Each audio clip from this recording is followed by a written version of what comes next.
Assalamualaikum warahmatullahi wabarakatuh. Kami dari kelompok 3 akan mempresentasikan hasil kerja kami tentang perkembangan peradaban dan ilmu pengetahuan Daulah Utsmani. Assalamualaikum warahmatullahi wabarakatuh. Saya atas nama Muhammad Hanif Fauzan Akbar akan membacakan poin pertama sekaligus pembuka presentasi hasil diskusi kelompok 3. Perkembangan peradaban dan ilmu pengetahuan Daulah Utsmani. Kemajuan Turki Utsmani sepeninggalan Sultan Utsman pada tahun 1326 Masehi, kerajaan yang dipimpin oleh anaknya Orhan pertama pada tahun 1326 Masehi hingga tahun 1359 Masehi. Pada masanya berdiri akademi militer sebagai pusat pelatihan dan pendidikan sehingga mampu menciptakan kekuatan militer yang besar dan dengan mudah dapat menaklukkan sebagian daerah benua Eropa yaitu Asmir pada tahun 1327 Masehi, Tawasyanli tahun 1330 Masehi, Uskandar tahun 1338 Masehi, Ankara tahun 1354 Masehi, dan Gallipoli pada tahun 1356 Masehi. Yang pertama, ketika Sultan Murad pada tahun 1359 sampai 1389 Masehi, pengganti ataukah naik, ia memantapkan keamanan dalam negeri dan memperluas ke benua Eropa dengan menaklukkan Adrianopel yang kemudian menjadi ibu kota kerajaan baru, Macedonia, Sofia, Salonia, dan seluruh bagian utara Yunania. Yang kedua, pada tahun 1389 Masehi, Sultan Bayezid naik tahta pada tahun 1389 sampai 1403 Masehi. Perluasan berlanjut dan dapat menguasai Seleucia, Morea, Serbia, Bulgaria, dan Romania pada tahun 1394 Masehi. Memperoleh kemenangan dalam perang salib di Nicopolis.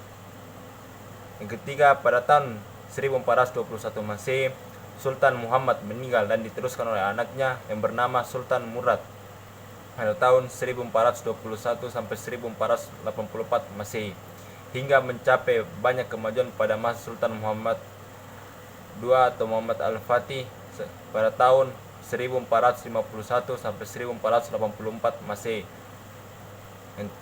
Yang keempat, pada masa Sultan Salim pada tahun 1521 sampai 1520 Masehi terjadi perubahan peta arah yang difokuskan pergerakan ke arah timur dengan menaklukkan Persia, Syirah hingga menembus Mesir di Afrika Utara yang sebelumnya dikuasai mampu. Menurut Ajit Tahir, dalam bukunya Perkembangan Peradaban di Kawasan Dunia Islam menyebutkan bahwa faktor-faktor yang menyebabkan Turki Utsmani memperoleh kemajuan antara lain adanya sistem pemberian hadiah berupa tanah kepada tentara yang berjasa. 2. Tidak adanya diskriminasi dari pihak penguasa. 3. Kepengurusan organisasi yang cakap. 4. Pihak Turki memberikan perlakuan baik terhadap saudara-saudara baru dan memberikan kepada mereka hak rakyat secara penuh. Turki telah menggunakan tenaga-tenaga profesional dan terampil. Kedudukan sosial orang Turki telah menarik minat penduduk negeri-negeri Balkan untuk memeluk agama Islam. Rakyat memeluk agama Kristen hanya dibebani biaya perlindungan atau jizya yang relatif murah dibandingkan pada masa Bizantium. Semua penduduk memperoleh kebebasan untuk menjalankan kepercayaannya masing-masing dan karena Turki tidak fanatik agama, wilayah-wilayah Turki menjadi tempat perlindungan orang-orang Yahudi dari serangan kerajaan Kristen di Spanyol dan Portugal pada abad 16. Kekhalifahan dan perpolitikan. Abu Bakar As-Siddiq, seorang pendukung Nabi, teman setia Nabi Muhammad yang percaya kepada Nabi dan memimpin menjadi imam sholat ketika Nabi Muhammad sakit di akhir umur beliau, ditunjuk sebagai pengganti Nabi Muhammad SAW.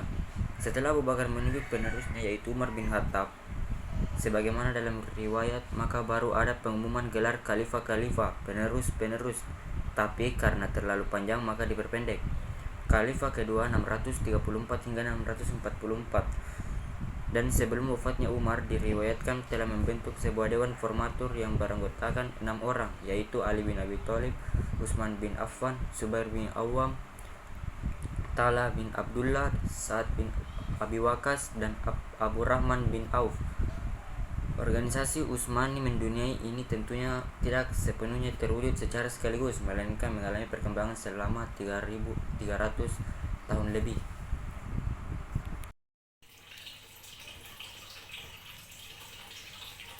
Ada beberapa kemajuan yang terjadi di bidang politik dan pemerintahan pada masa Bani Utsmani, yaitu dalam rangka mengatur wilayah daulah yang luas, Sultan-Sultan Turki Utsmani bertindak tegas dalam struktur pemerintahan. Sultan sebagai penguasa tertinggi dibantu oleh Saad al-Alzam, Perdana Menteri yang membawahi Pasya Gubernur. Gubernur menggepalai daerah tingkat 1. Di bawahnya terdapat beberapa orang al-Zanazik, bupati. Lahirnya kitab undang-undang bernama Multaka al-Abhur atas prakarsa Sultan Sulaiman al-Qauni. Pada tahun 1525 Masehi, terjadi perundingan antara Daulah Utsmaniyah dengan kerajaan Prancis karena Prancis membutuhkan aliansi untuk memerangi Charlemagne, Raja Austria. Secara tidak langsung ini menandakan bahwa kekuatan politik Daulah Utsmaniyah di Turki pasca penaklukan Konstantinopel diperhitungkan di dunia barat. Peta kekuasaan Daulah Utsmaniyah mencapai 20 juta kilometer. Runtuhnya Kerajaan Turki Utsmani, kenaikan Sultan Salim II pada tahun 1566 sampai dengan 1574 telah dianggap sebagai asal keruntuhan Turki Utsmani dan berakhirnya zaman-zamannya. Hal ini ditandai dengan melemahnya semangat perjuangan prajurit Utsmani yang menyebabkan sejumlah kekalahan dalam pertempuran menghadapi musuh-musuhnya. Pada tahun 1663, tentara Utsmani menderita kekalahan dalam penyerbuan Hungaria. Dalam masa runtuhnya kerajaan ini kita akan coba menjadi 3 fase. Fase pertama, kelemahan Daulah Turki Utsmani pada tahun 1566 sampai dengan 1757 Masehi. Setelah kemenangan-kemenangan besar yang diraih dalam fase penaklukan, pemerintahan ini mulai memasuki fase kelemahan. Hal ini disebabkan oleh faktor-faktor diantaranya. Assalamualaikum warahmatullahi wabarakatuh. Imperium Daulah Utsmaniyah ini merupakan bangsa yang majemuk, terdiri dari latar belakang ras dan agama yang berbeda, namun saling bertentangan sehingga mengakibatkan tidak bersatunya rakyat. Fase kemunduran Daulah Turki Utsmani 1171 Hijriah sampai 1342 Hijriah. Pasca Perang Dunia Pertama, Jerman yang menjadi aliansi Daulah Turki Utsmani mengalami kekalahan. Secara otomatis, kekalahan Jerman berpengaruh terhadap wibawa dan kemampuan politik Daulah Turki Utsmani.